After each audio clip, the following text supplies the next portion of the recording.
Hello everyone.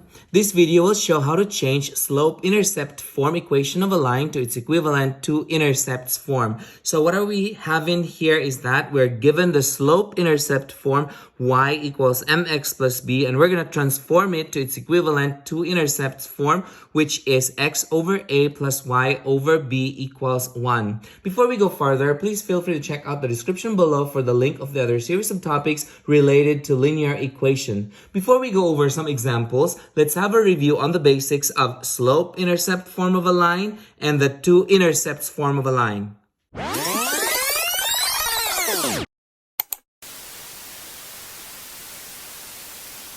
So if we are given a point that touches the y-axis at 0b, this is our y-intercept. And if we are given the slope of this line, then we can go ahead and use the formula y equals mx plus b, where our m is the slope, the b is the y-intercept.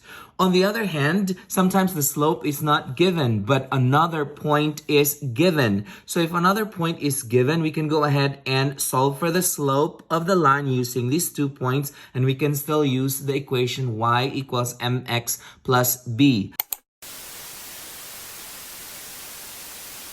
So if we are given two intercepts of the line, that is 0b, which is our y-intercept, and a0 as our x-intercepts, we can use the formula x over a plus y over b equals 1, where again our a is the x-intercept and the b is the y-intercept. This is called the two-intercept form of a line or the double-intercept form of a line.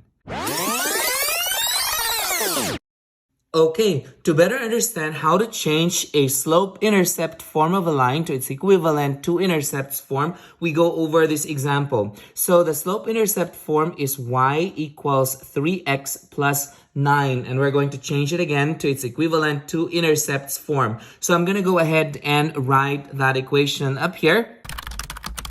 So what we're going to do here is we're going to subtract 3x from both sides. So I will minus 3x here and I will minus 3x on the other side as well. The purpose for that is the right side of the equation should be the constant. So then we go ahead and cross out the 3 and the negative 3. So this is, we're going to cross this out. So we are left with negative 3x plus y equals 9.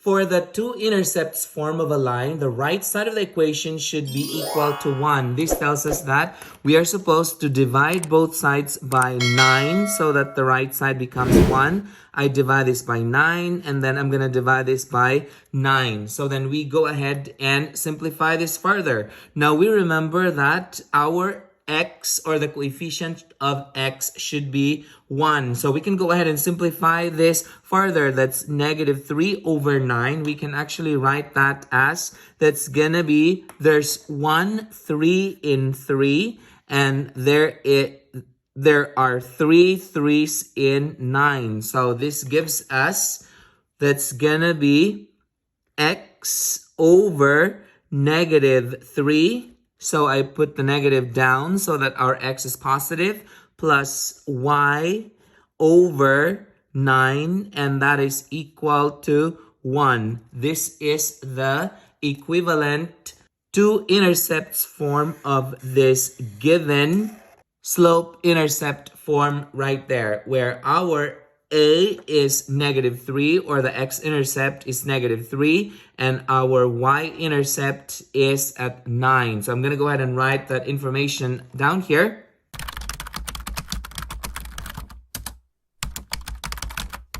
This tells us that the graph of this line that we have right here for both of these equations will cross the x-axis at negative 3, 0 and will cross the y-axis at 0, 9. Now let's move on to the next example. At this time, I would encourage you to pause this video and try this problem out on your own. And when you're done, unpause it and check your answer.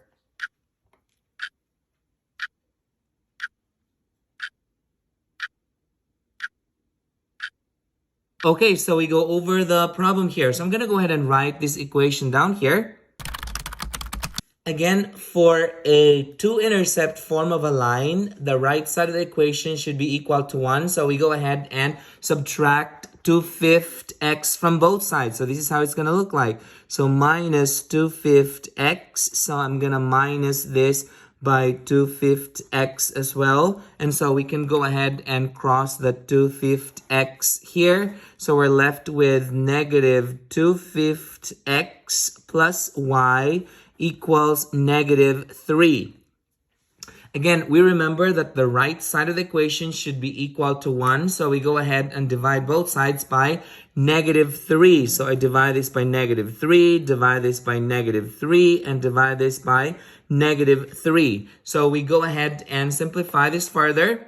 Now we remember that the coefficient of x should be 1. The coefficient of y should be 1. In this case here, we already have a y.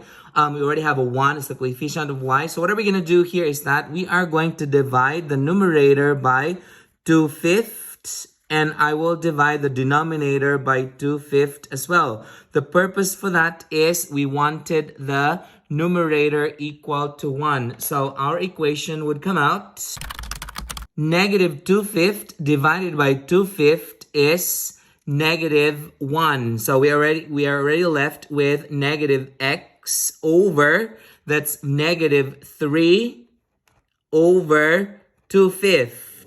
And that is plus y over negative 3 equals 1.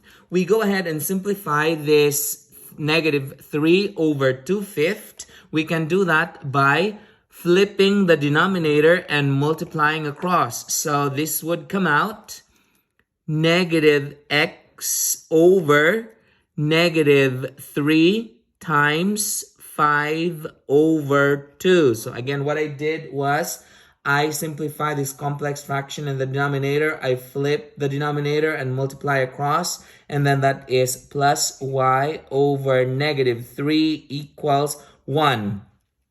So our equation would come out, this is going to come out positive already because we have a negative over a negative. So this would come out x over 3 times 5 is 15, and that is over 2. Plus, again, the reason why this is positive because you have a negative over a negative. Plus, it's going to be y over negative 3 equals 1. So this is the equivalent to intercept form of this slope-intercept form that we have up there. Now, we remember that our x-intercept is 15 over 2, while the y-intercept is negative 3. So I'm going to go ahead and write that information up here.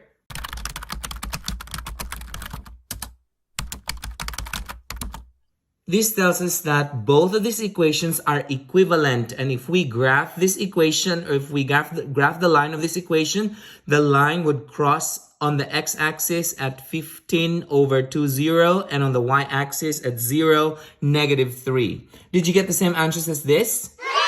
Good. Perfect. If you find this video helpful, hit like and subscribe for more math videos. See ya!